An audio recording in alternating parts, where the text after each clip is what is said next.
Aurore Mamet, bonjour. Bonjour. En 2014, vous avez fait paraître le récit de voyage aux éditions Copsigru intitulé Le parallèle de l'ours. En 2018, vous éditez un livre de photos Spitzberg, un périple sous le parallèle de l'ours. Pourquoi avez-vous choisi d'écrire sur l'Arctique ? Eh bien parce qu'après avoir beaucoup voyagé dans le nord, dans le sud, jusqu'en Afrique du Sud, en Afrique noire, en Moyen-Orient, c'est vraiment les terres polaires et l'Arctique principalement qui m'ont fasciné plus qu'un autre endroit du monde. Je crois que vous êtes originaire du Haut-Doubs.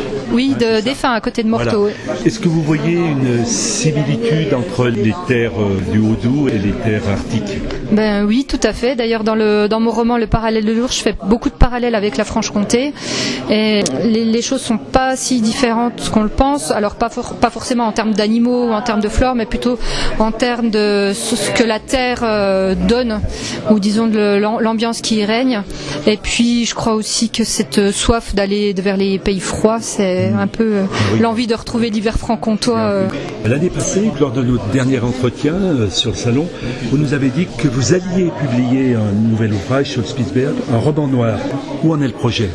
Alors le projet est toujours d'actualité, toujours en cours. Il y a eu un petit retard, alors de presque une année, suite à un éditeur national qui après avoir dit oui, a dit oui, et puis a dit finalement non, et ce qui a fait reprendre beaucoup de retard dans l'édition.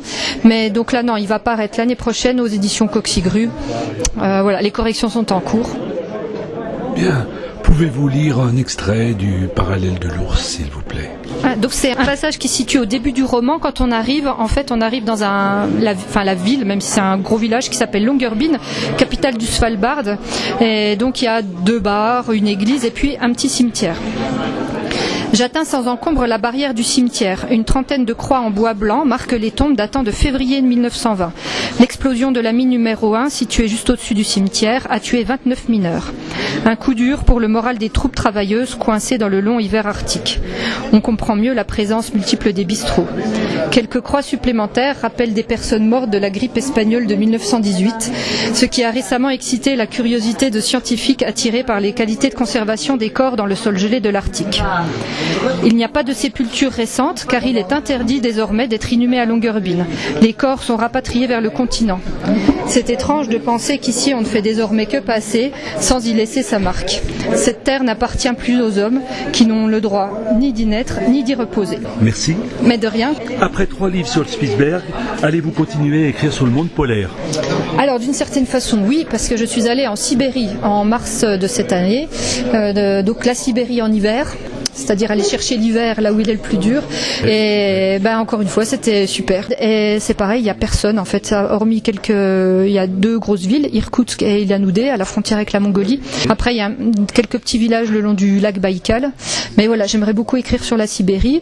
Mais j'ai toujours en cours un roman, donc j'ai pas beaucoup avancé, j'avoue, sur le Haut-Doubs. À propos du réchauffement climatique, c'est une question récurrente, mais qu'est-ce que vous en pensez ? Voilà, surtout au niveau de la fonte des glaciers. Oui. Après, c'est vrai que l'image qu'on a vue, l'image emblématique, après c'est bien qu'il y ait des symboles, mais l'image du traîneau qui sur de l'eau, ça arrive tous les ans en fait. Mais l'image elle est forte et je pense qu'elle sert un peu à réveiller les consciences. De toute façon, on sait qu'au pôle, le réchauffement climatique est amplifié, c'est-à-dire que les pôles se réchauffent beaucoup plus vite que les zones tempérées. Oui. Et voilà, moi quand j'étais au Spitzberg, ça se voit. En Sibérie, c'est hiver, ça c'est pas trop vu, on est sous des latitudes beaucoup plus basses. Oui. Mais je pense que oui, il y a une urgence à se rendre compte qu'il faut faire machine arrière. Après le réchauffement climatique, j'ai passé l'été à Besançon, c'est horrible. Et plus ça va, plus il fait chaud longtemps.